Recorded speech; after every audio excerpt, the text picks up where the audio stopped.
Bonjour à tous, donc aujourd'hui je voulais parler des religieux, de ces religieux qui font la promotion de la religiosité.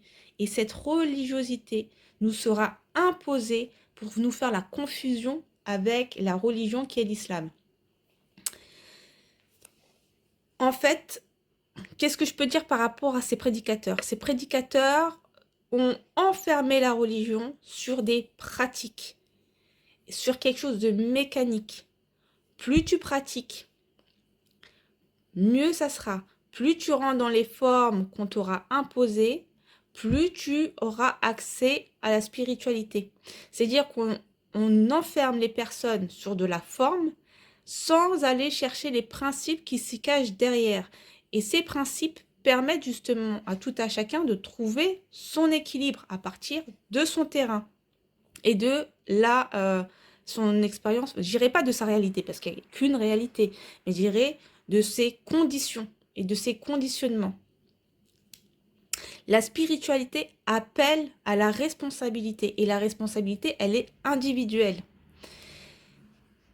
Et ces religieux, qu'est-ce qu'ils font? C'est qu'ils vont s'attaquer à tout ce qui est palpable, à tout ce qui est quantifiable. Et c'est pour ça qu'ils vont axer leur prêche sur les pratiques, c'est-à-dire la prière, le ramadan, la zakat et le hajj.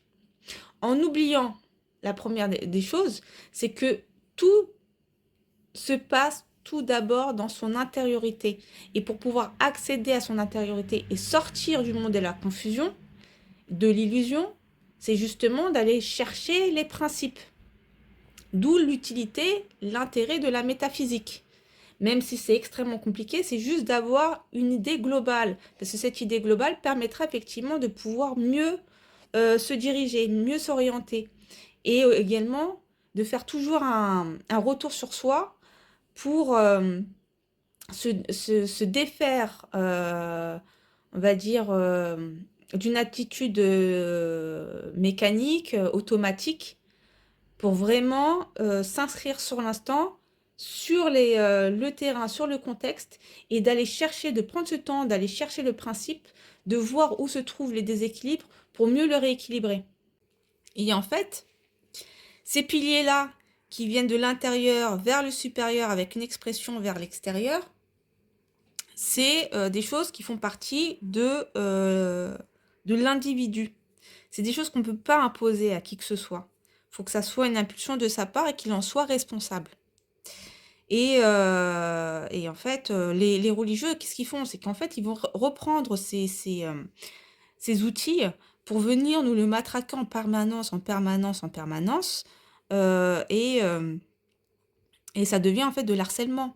Et plus on matraque, plus on vient appuyer sur des pratiques, des pratiques, des pratiques, bah, l'essentiel est oublié, c'est-à-dire de donner les principes pour que chacun puisse mieux comprendre ne serait-ce que le fonctionnement de l'âme, le fonctionnement des Legos, qui est quand même la base de tout, pour aussi également comprendre l'environnement, ce qui fait partie de l'ordre, qu'est-ce qui fait partie de l'équilibre et qu'est-ce qui fait partie du désordre pour également éviter d'y participer malgré nous.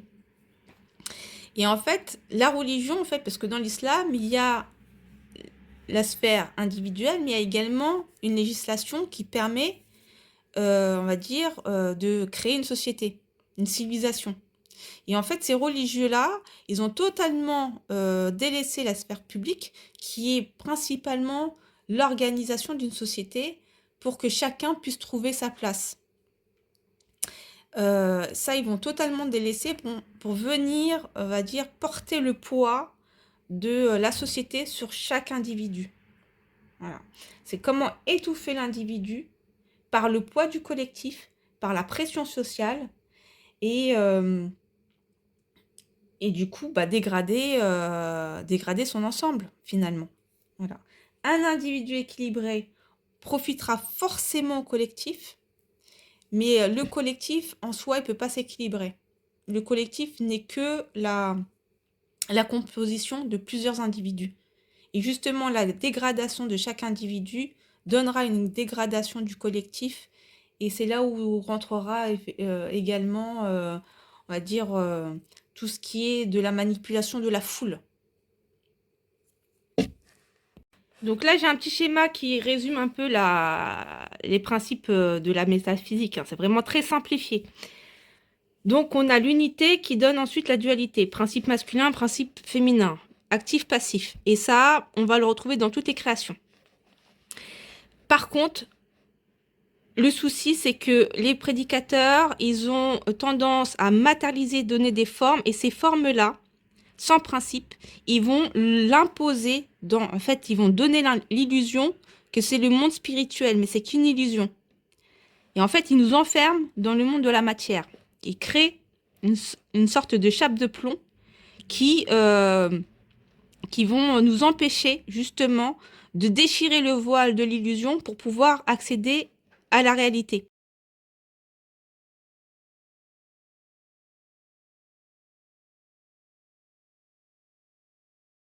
Je voulais finir cette vidéo pour vous conseiller la lecture de ce livre qui est Le symbolisme du centre, écrit par Pierre-Yves Lenoble. Ce livre, il est extrêmement bien fait. C'est comment rendre la métaphysique accessible à tous avec notre logiciel.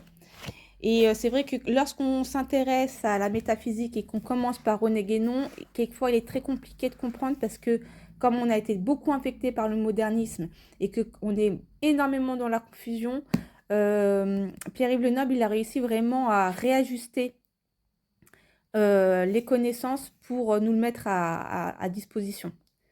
Voilà.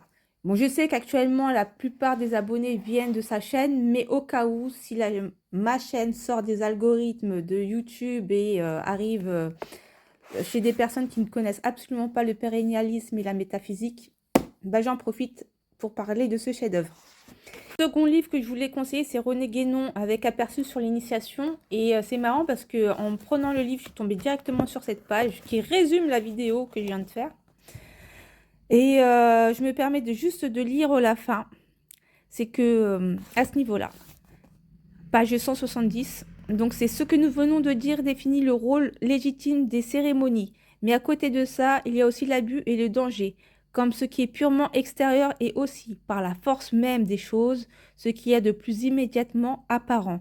Il est toujours à craindre que l'accidentel ne fasse perdre de vue l'essentiel et que les cérémonies ne prennent aux yeux de ceux qui sont témoins beaucoup plus d'importance que les rites, qu'elles dissimulent en quelque sorte sous une accumulation de formes accessoires.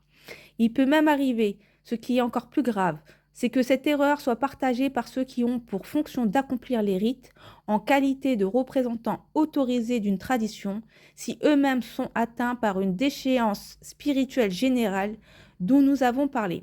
Et il en résulte alors que, la compréhension vraie ayant disparu, tout se réduit, consciemment du moins, à un formalisme excessif et sans raison, qui volontiers s'attache surtout à maintenir l'éclat des cérémonies et à l'amplifier outre mesure, tenant presque pour négligeable le rite qui serait ramené à l'essentiel.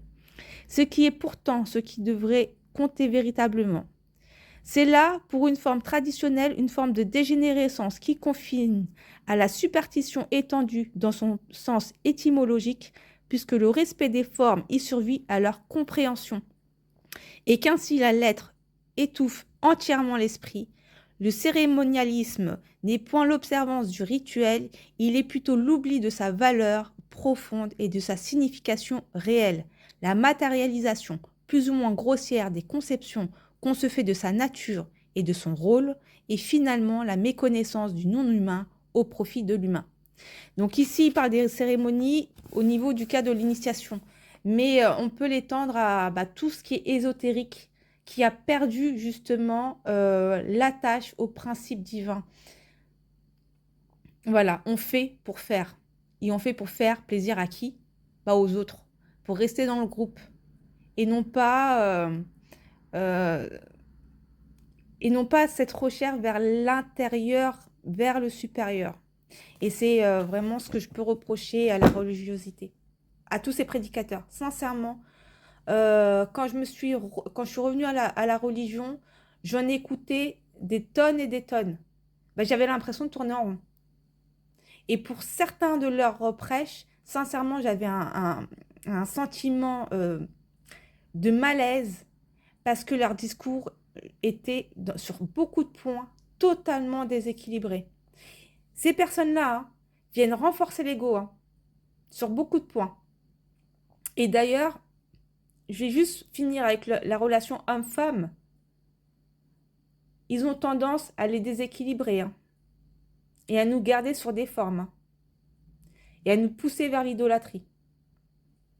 Je vous renvoie à la vidéo sur l'idolâtrie, la cacahuète. Bah, je vous remercie pour votre écoute et je remercie toutes ces personnes, tous ces échanges et notamment les lives de Pierre-Yves Lenoble où il y a énormément d'échanges qui sont faits et qui poussent tout le temps à la réflexion et c'est extrêmement intéressant. Voilà, je vous remercie. Très bonne journée à vous. Prenez soin de vous.